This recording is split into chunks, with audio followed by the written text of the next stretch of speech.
Well, let's round this thing out.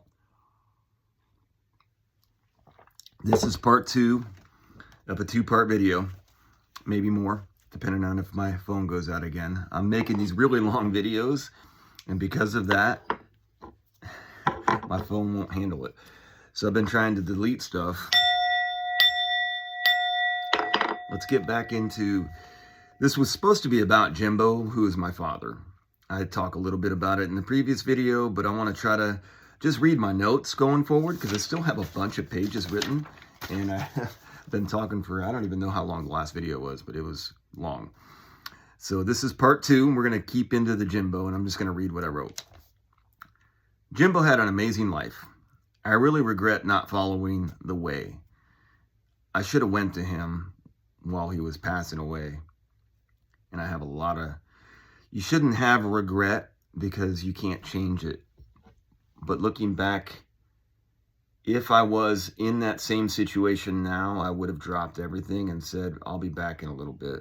And it's what I should have done, really.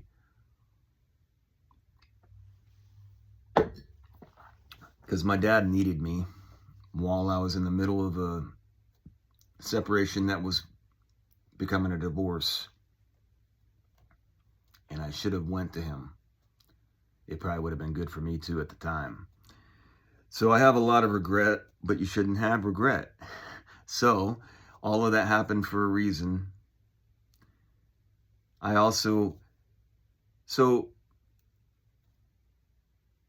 was very proud to be his son, and he was very cool. He was a legend.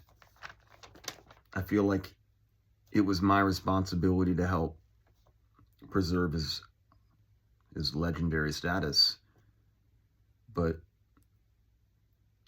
I was lucky to pick the range for him that was my first job, was to go, I don't know if you know what the range is, but there's a driving range next to the golf course usually where you can practice before you go play. And there's balls that you have that you hit. The problem is usually those balls are lost. If you make your range balls too nice, people will steal them. Isn't that bad? But if you don't take care of them and don't go find them after people hit them, that's the whole trick. You hit the balls and then somebody's got to go get them. And it helps to have a very open range so that it's easy to find the balls. But when you have a afterthought range being built, so like the driving range was added after the golf course and it's put into an area that's near the clubhouse, but really not enough space. There's houses being built around it that could be hit by the golf balls, and there's not proper nets because the houses were an afterthought. A lot of afterthought. But anyways, my job was to go pick that range, go find those golf balls, and it was really important to find them after they were hit and just be very diligent about it. Otherwise, you lose all the balls and you lose all your profit, because if you keep having to replace all the golf balls, then you're not really making any money from renting them out when they hit them. The problem is sometimes also you didn't have enough balls, so you have people that want to hit golf balls, but they've already been hit, so nobody's picked the range yet.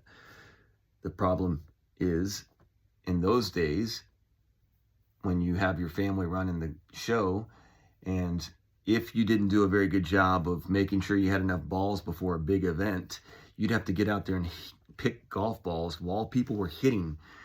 And when you're a young, cocky kid that's like 9 years old, 10 years old, and you're out there picking balls and you're acting like people, sometimes you get hit. Your dad's like, get back out there. We need golf balls. We have to have balls for other people to hit. And if we don't have balls, we can't get people to be able to hit the balls before they go play golf. And they want the balls. So you got to get out there. And it's not fun to be out there trying to get golf balls when people are. Also, there's just a lot of responsibility to be put on a 10-year-old kid. I probably shouldn't have been.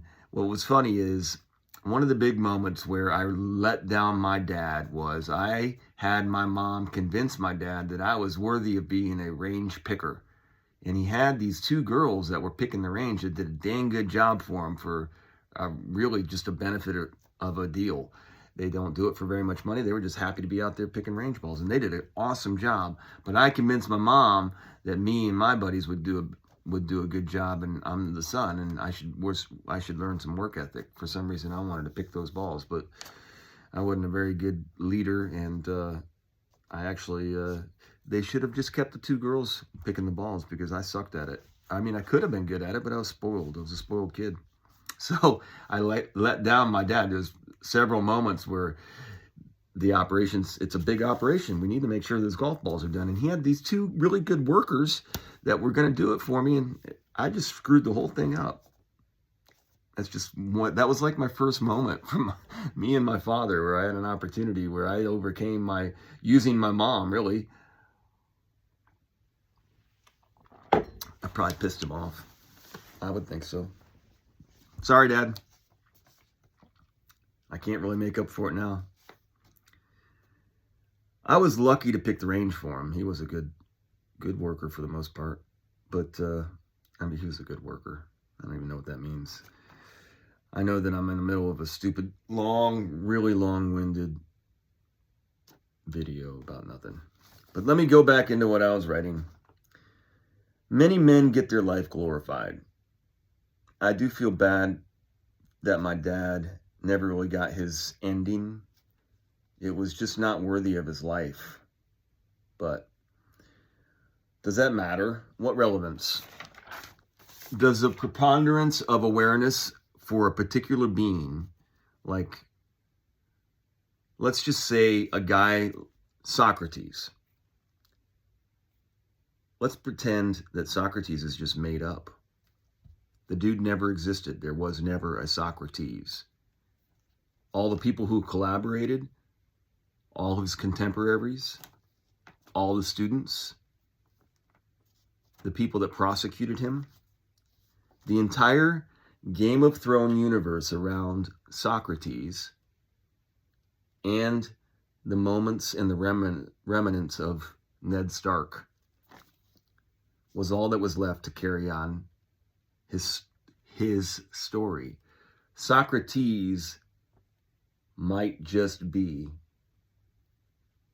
a whole fictional representation. There may have never even been, like it was never intended to be. In some of the things that I've read, it does seem that that's possible, that literally Socrates was made up by people at the time as like Shakespeare, as a theme of something. And we just found the remnants of that and made it into something that it wasn't. And what's really important is to not realize that, but is to realize that it was intentional that they made Socrates something that might be real, because it was a cap over language and culture that existed before it.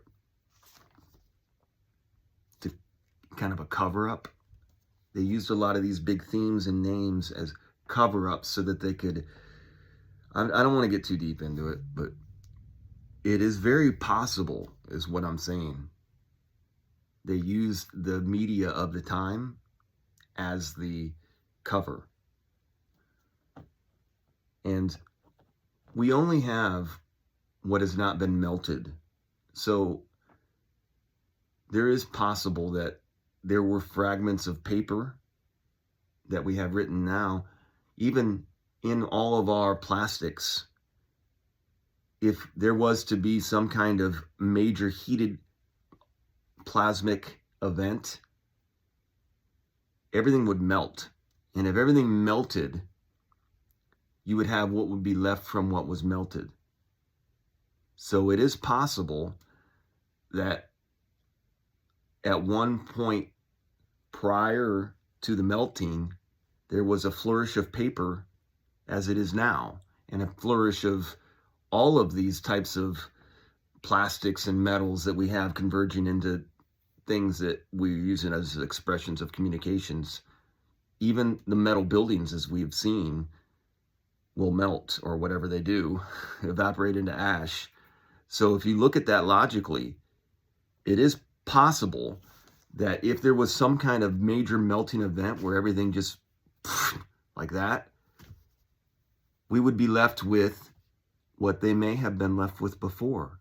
And it was, if people were brought out to live amongst this area now, after this melting event, they would find some remnants of things that we left that weren't melted. And they would learn from that. And as it was repopulated, those in charge of the repopulation become the gods until the next melting event. I think that or electromagnetic event, may be a better way to say it. How about that? So what difference does it make? My dad, Jimbo, he would have hated everything about Game of Thrones, that show Game of Thrones, except for like the sex part. He would have loved the sex scenes.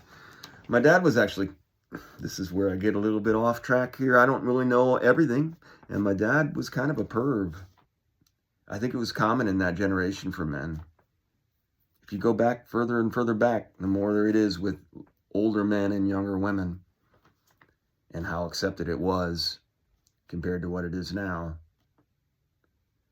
And it's very strange. I don't want to get carried away with different things, because there is different cultures and different times. He was a strong man. I was trying to define my dad as a hard worker. I did that a little bit earlier, and it's hard because I don't know that I think he was a hard worker. He really wasn't that hard of a worker. I really can't remember my dad ever working up a sweat. It always seemed like he was the guy standing, leaning on a shovel while everybody else was working, smoking his pipe. But he always was there, sometimes drinking. He did work a lot of hours. It was very fun to be his son. He smoked a tobacco pipe. He was good at poker. He was good at golf. He was good at gambling. People liked him. He liked his boys. I think he had overcome his anger and disappointment with me in the end, I hope. He spent some time with my daughters. I felt disappointed in him that he wasn't more involved with my daughters, actually. But looking back on it now, I just think that I was a disappointment to him, actually. And so my daughters were, that's how I kind of felt about it. And he wasn't really a girl's guy, and he probably wasn't comfortable because he's a little bit of a perv.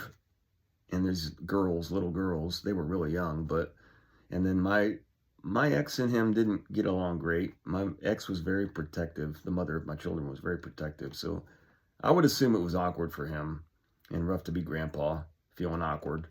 He's also an alcoholic. And I think it's fair to say, all in all, in the end, what can be said? He will be remembered until he won't. They say 3 generations to remember your name and the 4th will be forgotten. Who says that? I just made that up. In my really long-windedness, there's always little poems in the middle of these. Do you know the name of your great-great-grandpa? Most don't. Does it matter that Kokomo is named after a chief of a lost culture with his story? It's been whitewashed. I say the story is not his. James William Clark left no story unless I write it. Was it heroic or a tragedy? Or both? Front to end or in the middle is the riddle. There's another poem for you. I think I should write a book named Jimbo. I've thought about it for a long time. I think I could do it justice. So I'm going to work on that. The big-eared Dumbo 1950s kid that grew up on a Kentucky tobacco farm, married a prom queen. But I'm going to use it with ink. I'm going to write it with ink. I got this new thing with oil, and I also want to get like a canteen. I want to do it by the light of a canteen of oil light. I'm going to do that. I'm going to make it a thing. I'm going to get an oil lantern, and I'm going to write with ink. Maybe not an ink felt pen. Maybe, though, I might come up with one of those. and I want to write Jimbo. That's what I want to do. And it might not be long. Yeah, like it's not going to be long. I'm going to have to really work on trying to parse it down. But I think I can do it. So that's what I think I'm going to do. I keep saying I'm going to do things, but I have been getting better at following through. A nice way to groove into a new day. That's what I'm going to do. Who knows, maybe someday I'll follow through with something really beautiful. But let's just end this out. I'm going to get a little sip of my coffee here. So it is, what day is it anyways? We're in, it's like the 14th, is it? 1, 3. We're having some great production value here, kiddos. Let's end it out with a bang. I can't find my first page. I really want to know the date. There it is, 5/13. Tomorrow is my anniversary for my marriage. That was no longer. I sent my ex a happy anniversary text message a few years ago, and I think she said, fuck you. I thought that was funny. I don't think she said fuck you, but it was something along those lines. Well, 5/13/2025. It is Tuesday. Pacers play tonight. They could close out the series, which would send them to the Eastern Conference Finals. They've been to the Eastern Conference Finals a lot. They've only been to the finals once. I'd really love to see them make it to the Eastern Conference Finals, though, because it's a lot of fun. One thing that was cool about being a Pacers fan was during the Reggie Miller era, and then afterwards, even there was a couple different stretches where we went to the Eastern Conference Finals post Reggie Miller. But during the Reggie Miller era, we went like 10 times or 8 times, somewhere between that, 7 to 10 times. And then, but we always lost, but we finally did make it to the finals once against the Lakers and Kobe Bryant and Shaq, and we started that stupid dynasty. But we had the opportunity then.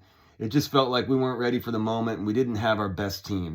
We went to the Eastern Conference Finals several times. We had way better teams than the team that actually made it there. But when we did make it there, we just got trounced.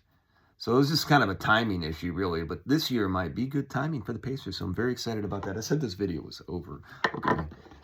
So that's going on. And then I've got 2 sessions of yoga today.